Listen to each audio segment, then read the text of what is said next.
마태복음 14장 3절로 12절 말씀입니다. 전에 헤롯이 그 동생 빌립 아내 헤로디아의 일로 요한을 잡아 결박하여 옥에 가두었으니 이는 요한이 헤롯에게 말하되 당신이 그 여자를 차지한 것이 옳지 않다 하였습니다. 헤롯이 요한을 죽이려 하되 무리가 그를 선지자로 여김으로 그들을 두려워하더니 마침 헤롯의 생일이 되어 헤로디아의 딸이 연석 가운데서 춤을 추어 헤롯을 기쁘게 하니 헤롯이 맹세로 그에게 무엇이든지 달라는 대로 주겠다고 약속하거늘 그가 제 어머니의 시킴을 듣고 이르되 세례 요한의 머리를 소반에 얹어 여기서 내게 주소서 하니 왕이 근심하나 자기가 맹세한 것과 그와 함께 앉은 사람들 때문에 주라 명하고 사람을 보내 옥에서 요한의 목을 베어 그 머리를 소반에 얹어서 그 소녀에게 주니 그가 자기 어머니에게로 가져가니라. 요한의 제자들이 와서 시체를 가져다가 장사하고 가서 여호와께 아뢰니라. 아멘. 세례 요한의 죽음이라는 제목으로 하나님의 말씀을 드리고자 합니다. 우리는 오늘 아침에 조금은 듣기 거북한 그리고 좀 잔인한 이런 내용의 말씀일 수 있습니다. 사람의 목을 베어서 소반에 얹어서 그것을 가지고 나온다. 상상만 해도 끔찍한 일입니다.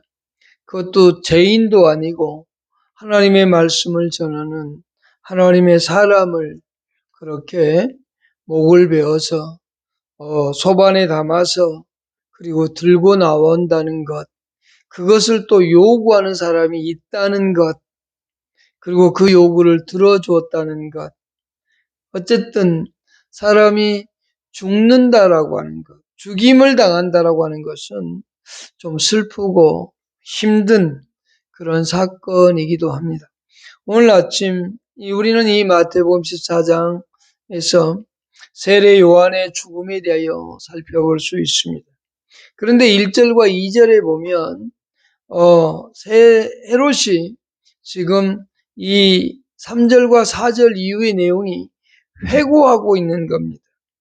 그가 예수 그리스도에 대한 소문을 듣고 예수를 알아보려고 했더니 그 예수가 바로 세례 요한이라고 하는 착각을 일으켰죠. 그래서 내가 분명히 세례 요한을 죽였는데 그가 어떻게 다시 살아나서 왔단 말인가, 이런 두려움과 공포 속에서 과거를 회고하고 있는 내용이 3절 이하로 12절까지입니다. 우리는 이 본문 속에서 몇 가지 살펴보고 그러면서 하나님 앞에 우리는 과연 어떠한 자세로 살아야 되는가에 대해서 살펴보고자 합니다. 첫 번째, 우리는 살펴볼 거의 3절과 4절을 보십시다. 전에 헤롯이 그 동생 빌립이 아내 헤로디아의 일로 요한을 잡아 결박하여 옥에 가두었으니 이는 요한이 헤롯에게 말하되 당신이 그 여자를 차지한 것이 옳지 않다 하였습니다. 이렇게 말하고 있습니다. 우리는 세례 요한의 정의감을 먼저 볼 수 있습니다. 첫 번째 살펴볼 것이 세례 요한의 정의감입니다. 세례 요한, 그러면 우리가 흔히 알고 있는 것처럼 세례 요한은 광야에서 진리의 말씀을 선포했던 그런 모습을 우리는 기억합니다. 세례 요한이 광야에서 예수 그리스도에 대하여 증거하고 또 오시는 메시아를 받아들이라고, 그리고 회개하라고, 하나님 나라가 갖고 왔다고 외쳤던 걸 볼 수 있습니다. 그러면서 그가 청변의 삶을 살았던 것을 우리는 알 수 있는데요. 이 세례 요한을 우리는 기본적으로 신앙적인 면에서 하나님에 대해서 열심히 있었던 그런 사람이었음을 우리는 마태복음 3장을 통해서 볼 수 있습니다. 특별히 마태복음 3장 11절에 보면 나는 그 뒤에 오시는 메시아에 신을 들 수도 없는 그런 존재에 불과합니다 라고 얘기를 하죠. 철저하게 자기를 낮추고 예수 그리스도를 두높이는 그런 사람의 모습입니다. 그런 신앙인의 모습을 그는 보여주고 있습니다. 또한 생활적인 면을 보아도 그는 당시 종교 지도자들처럼 호화롭고 아름답게 그리고 행복하고 부유하게 살 수 있었으나 그는 예루살렘 성이 아닌 광야로 나아가서 어렵고 힘든 길을 선택했습니다.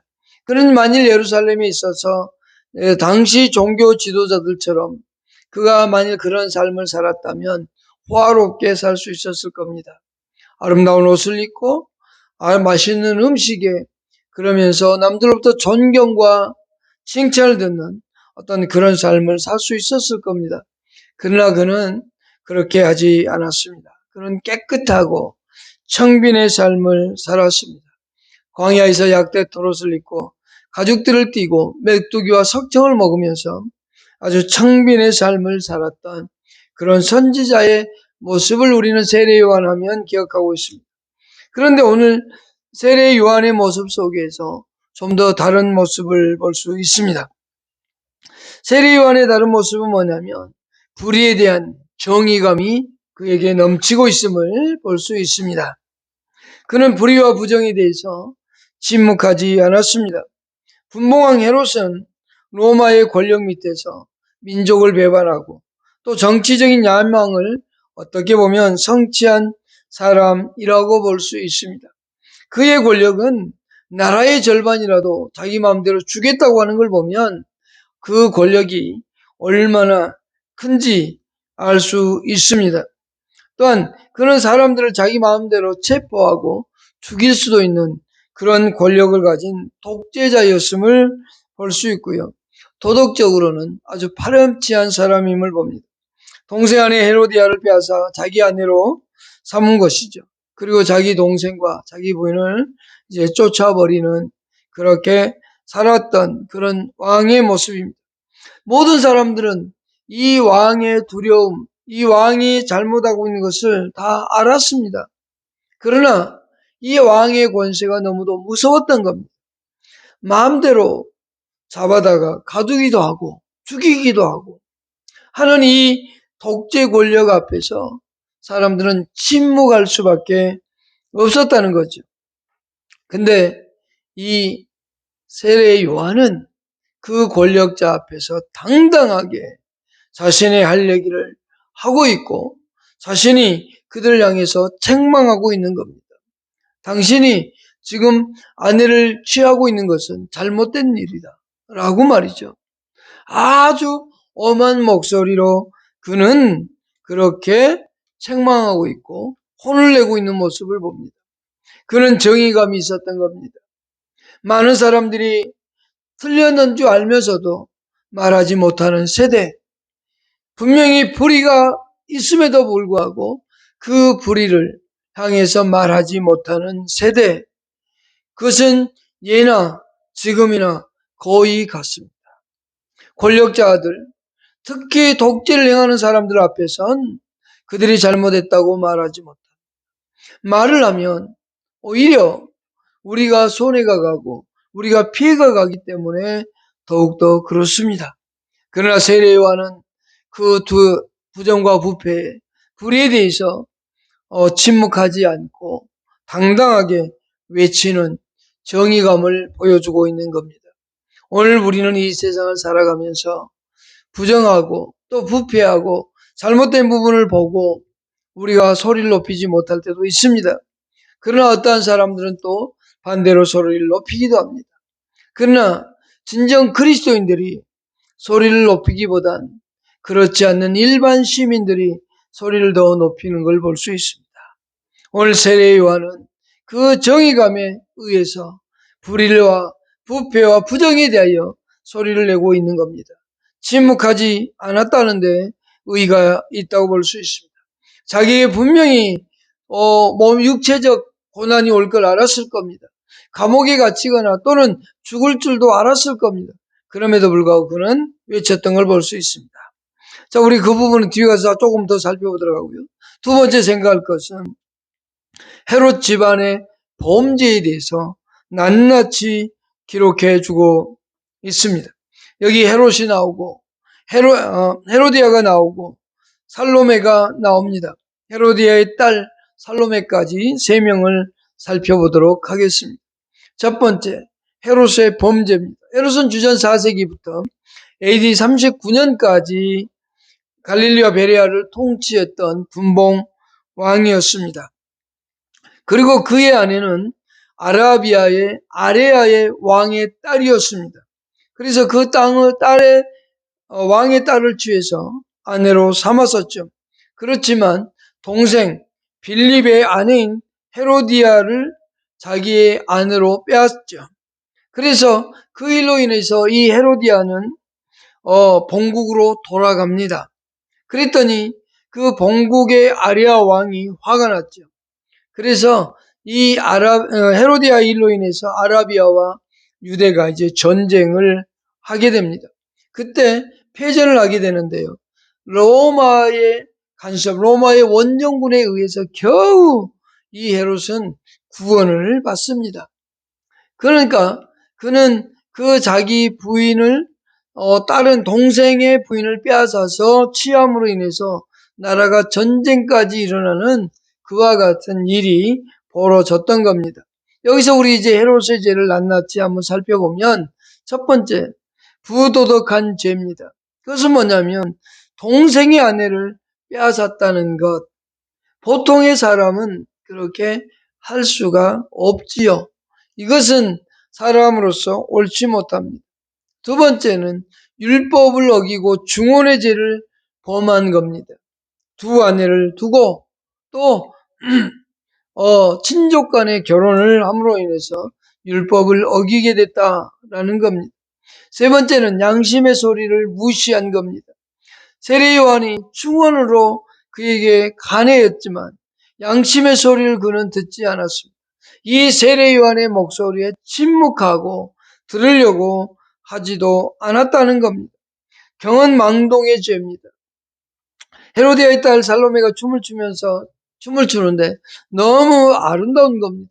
그래서 일시적으로 막 흥분하게 되죠. 그래서 살로메에게 이렇게 말합니다. 내 나라의 절반이라도 원하면 줄 테니까 다 주겠다 맹세를 합니다. 자기 마음대로 아무 생각 없이 순간적인 쾌락을 위해서 부도덕한 삶을 선택하는 죄를 그는 범하고 말았던 겁니다. 또 하나는 의인을 죽인 죄입니다. 세례 요한을 그는 무죄함에도 불구하고 하찮은 맹세를 했다는 이유로 그 살로모에게 내가 원하는 거 다 줄 테니까 얘기해라 이렇게 맹세했던 그 말 한마디로 사람을 쉽게 죽입니다. 그것도 죄를 범한 자도 아니고 진리를 전하는 선지자인데도 불구하고 그는 하찮게 여기고 죽인 것을 볼 수 있습니다. 결국 이것은 불신앙의 죄라고 할 수 있습니다. 그는 하나님에 대한 두려움이 없습니다.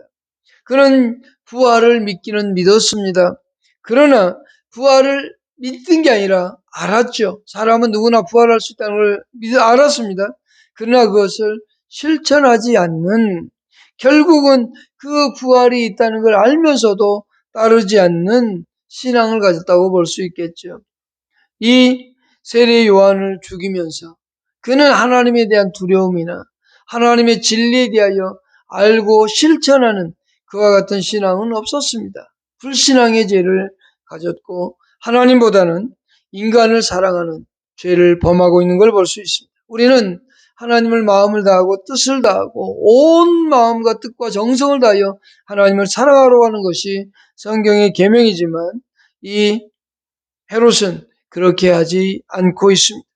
그는 자신의 위신을 세우기 위해서 자기의 생일잔치에 참석한 사람들 앞에서 자신의 체면을 세우기 위해서 이 맹세를 지킴으로 세례 요한을 죽이는 그런 참혹한 죄를 범하게 되는 겁니다. 그러니까 이 헤롯은 결국은 하나님에 대한 두려움이나 어떤 하나님의 어떤 신앙에 관련된 그런 부분이 전혀 없습니다.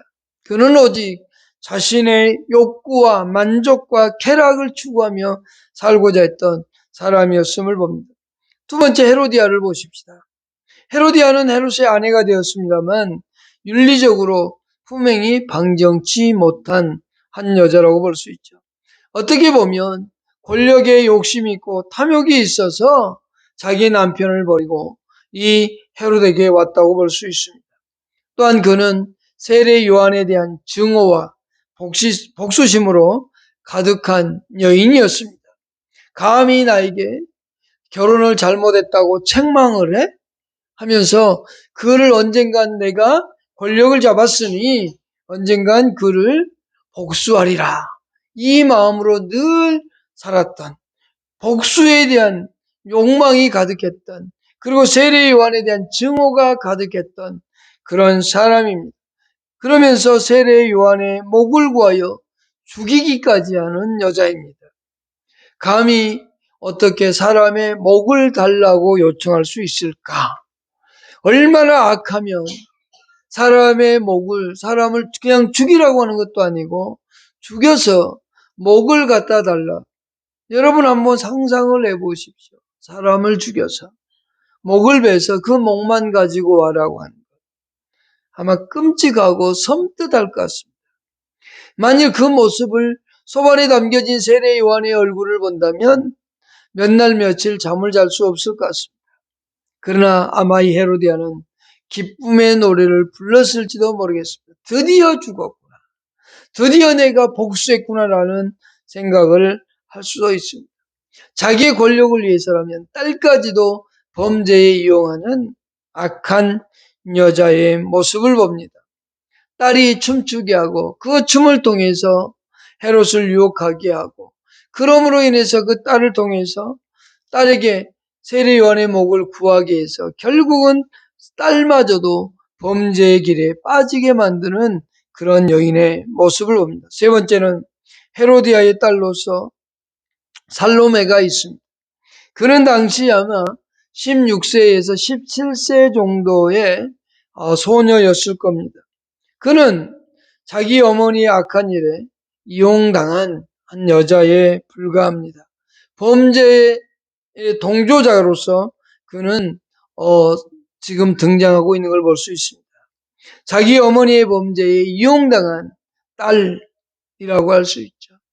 아무리 어머니가 사람의 목을 구한다고 그것을 구한다는 것, 그 딸마저도 동일하게 볼 수 있습니다.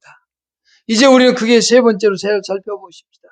이 집안의 헤롯과 헤로디아와 살로메의 범죄를 살펴봤다면 이제 우리는 이 헤롯 집안을 통해서 우리에게 교훈하고 싶은 게 뭔가 우리는 크게 두 가지만 살펴보도록 하겠습니다. 첫 번째, 하나님을 두려워하는 신앙이 그 가정에는 없다는 겁니다. 하나님을 두려워하고 하나님을 섬기는 것, 그것은 우리에게 당연한 결과입니다. 그러나 이 헤롯의 집안은 하나님을 두려워하는 두려움이 없습니다. 그 결과 어떻게 될까요? 그 결과가 바로 권력을 가지고 동생의 아내를 빼앗고 권력 때문에 유혹을 받고 권력 때문에 양심이 죽은 행동을 했다고 볼 수 있습니다. 그러면서 그는 향락을 추구하게 되어지죠. 하나님이 없으니 하나님보다는 내 자신의 즐거움과 쾌락을 위해서 살아가고 싶은 겁니다. 쾌락을 추구하기 위해서 헤로디아는 자신의 남편을 버렸고요. 이 헤롯은 자신의 아내를 버렸습니다. 결국 그 향락 때문에 본처의 집안과 전쟁을 할 수밖에 없었고 그로 인해 많은 사람이 죽을 수밖에 없는, 자기의 쾌락 때문에 다른 사람이 죽는 거에는 관심이 없는 그러한 삶을 살았던 걸 볼 수 있죠. 우리는 향락을 추구하는 것이 아니라 하나님의 뜻에 의거하고자 하는 삶을 살아야 됩니다. 그들은 향락을 추구하기 위해서 의롭게 살았던 정말 눈에 가시 같은 세례 요한마저도 죽이고 헤롯은 살로메의 춤에 반하여 그 어떤 것도 들어주겠다라고 하는 맹세를 하게 되는 경언망동하는 것을 볼 수 있습니다. 하나님 없이 쾌락을 추구하다 보면 우리는 그렇게 살아갈 수밖에 없습니다. 그들은 하나님을 두려워하는 신앙이 없기 때문에 결국 그들은 하나님의 말씀을 듣지 않았습니다. 세례 요한의 그 경고의 메시지를 듣지 않았던 겁니다. 성경에 보면 진리의 말씀을 수도 없이 증거했지만 그것을 듣지 않는 사람들은 다 결말이 좋지 못했던 것을 볼 수 있습니다. 이 헤롯의 집안을 통해서 우리는 하나님보다 사람을 더 기쁘게 하고자 한다는 것을 볼 수 있습니다. 그러면 이 헤롯이 하나님 없이 그들의 쾌락과 권력을 추구하고 하나님보다는 자기들의 즐거움을 추구한 결과 어떻게 됐을까요? 결말이 어떻게 되었을까? 그 집안의 결말은 이렇게 아주 비참하게 끝이 납니다. 얼마 후 로마의 칼리쿨라라고 하는 황제가 등극을 하게 됩니다. 그러면서 헤롯 생생 빌립이 죽게 되어지고 그 황제는 빌립이 다스리던 땅을 그 땅이 이두대와 드라코니디스라고 하는 땅이었는데 그것을 아그리빠에게 줍니다. 그리고 그것을 다스리게 하는데 그러니까 이제 이 동생 빌립이 다스리던 땅을 아그리빠가 취하게 되니까 이때다 생각을 해서 헤로디아가 이제 질투가 생겨난 겁니다. 로마의 황제로 아그리빠가 더 칭송을 받으니까 헤롯하고 둘이서 이 헤로디아와 헤롯이 로마의 황제를 찾아갑니다.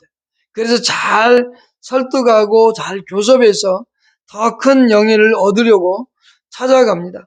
하지만 이것을 아그리빠가 먼저 알게 되고 황제에게 이 헤롯과 헤로디아가 반역을 꾀한다는 사절단을 보내게 되죠. 그래서 이 헤롯과 헤로디아가 왔을 때 그 로마 황제가 그들의 반역을 꾀한다는 제목으로 그들을 땅과 재산을 다 몰수해버리고 헤롯과 헤로디아를 고리라는 지역으로 유배를 보내버립니다. 아주 먼 지방인 고리라는 지방으로 추방을 해버리죠. 그래서 헤롯과 헤로디아는 어쩔 수 없이 쫓겨나서 결국엔 유배지에 가서 남은 여생을 살아가는데요. 아주 비참하게 살아갑니다. 자신이 가졌던 부와 명예, 권력 다 빼앗기고 그들의 결말은 너무도 비참한 겁니다.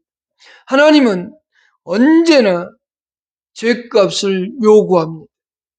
우리가 하나님 없이 또는 죄악 가운데 살아갈 때 하나님은 그대로 행한 대로 갚으시는 그 하나님의 모습을 우리에게 보여주고 있습니다. 마태복음 16장 27절에서 예수님이 이렇게 말했습니다. 인자가 아버지의 영광을 그 천사들과 함께 오리니 그때에 각 사람이 행한 대로 갚아주리라. 이 사사기라든지 구약성경에 수도 없이 많은 곳에 보면 우리가 행한 대로 갚으신다는 말씀들이 아주 많습니다. 하나님은 우리가 행한 대로 갚아주시는 겁니다. 두 번째, 이 헤롯과의 집안을 통해서 우리가 배울 수 있는 것은 크게 첫 번째는 하나님을 두려워하는 신앙이 없었다는 것과 두 번째, 자녀 교육의 문제를 볼 수 있습니다. 부모의 문제가 곧 자녀에게 그대로 전해지는 겁니다. 헤로디아가 살로메에게 목을 구하고 생명을 구하는 그 모습 속에서 딸은 거기에 그대로 이용당하고 그것을 달라고 요구하는 걸 볼 수 있습니다. 결국 헤롯 집안 안에서 자란 살로메는 부모의 모습을 보면서 자신의도 모르게 악한 자가 되어져 버린 것을 볼 수 있습니다. 우리 기독교의 가정은 주의 교환과 훈계로 양육하라고 되어 있습니다. 부모의 역할은 어떤 스승보다 위대한 겁니다. 그런데 이 가정엔 그런 것이 없었습니다. 곧 이 헤로디아의 가정 안에는 부모의 문제에 의해서 자녀 문제까지 그렇게 전수되어지고 결국은 멸망의 길을 밟을 수밖에 없는 모습을 보게 되어집니다. 이제 우리 마지막으로 하나만 더 살펴보도록 하겠습니다. 세례 요한의 충성스러운 모습입니다. 세례 요한은 주의 길을 예비하기 위해서 사명자로서 이 땅에 왔습니다. 그리고 정의를 위해 고난받은 하나님의 사람이었습니다. 서두에서 말씀드렸지만 그는 왕가의 특권을 남용해서 권력을 행사하고 또 사람들을 괴롭히는 그 헤롯을 향해서 자신이 바른 말을 하면 신변의 위협이 있다는 것은 누구보다도 잘 알았을 겁니다. 자신의 생명이 위험하다는 것도 알았을 겁니다. 그런데도 불구하고 그 가족을 향해서 질책을 합니다. 이 질책의 말씀이 그 가정에는 공포가 되었을 겁니다. 두려움보다는 더 큰 공포의 대상이 되기까지 했다고 볼 수 있습니다. 어쨌든 세로 요한은 헤롯가의 제약을 지적함으로 인해서 신변의 위협을 받았음에도 불구하고 그는 굽히지 않고 마지막에 목숨을 내어놓을 때까지 굴복하지 아니하며 자신의 목숨을 내놓은 사람인 걸 볼 수 있습니다.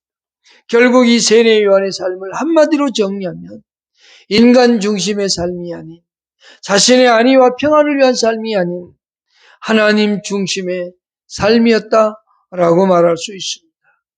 이 세례 요한의 죽음을 통해서 우리는 사람 중심이 아닌 하나님 중심의 삶을 살고 늘 하나님을 사랑하며 살아가는 그와 같은 삶의 모습을 보여줘야만 됩니다. 마태복음 14장 12절에는 이렇게 말하고 있습니다. 요한의 제자들이 와서 시체를 가져다 장사하고 예수께 아랬다고 얘기합니다. 이 세례 요한에 대해서 그 누구보다도 예수님은 잘 알고 있었습니다. 그 죽음까지도 잘 알고 있었을 겁니다. 그런 그의 생을 마쳤을 때 예수님의 마음은 과연 어땠을까? 그는 아무 말 하지 않습니다. 마음의 고통이 얼마나 심했겠습니까? 그러나 그는 아무 말 하지 않고 조용히 그곳을 떠나게 됩니다. 여러분, 이 세례 요한의 죽음, 이 아침에 어떻게 보면 좀 잔인한 말씀인 것 같으나 우리는 이 세례 요한의 죽음을 통해, 세례 요한의 삶을 통해 우리는 더욱더 하나님 앞에 하나님의 중심적인 삶을 사는 저와 여러분들이 되기를 축복합니다. 하나님의 말씀을 듣고 그 말씀 안에서 살아가는 저와 여러분 될 수 있기를 축복합니다. 기도하겠습니다. 하나님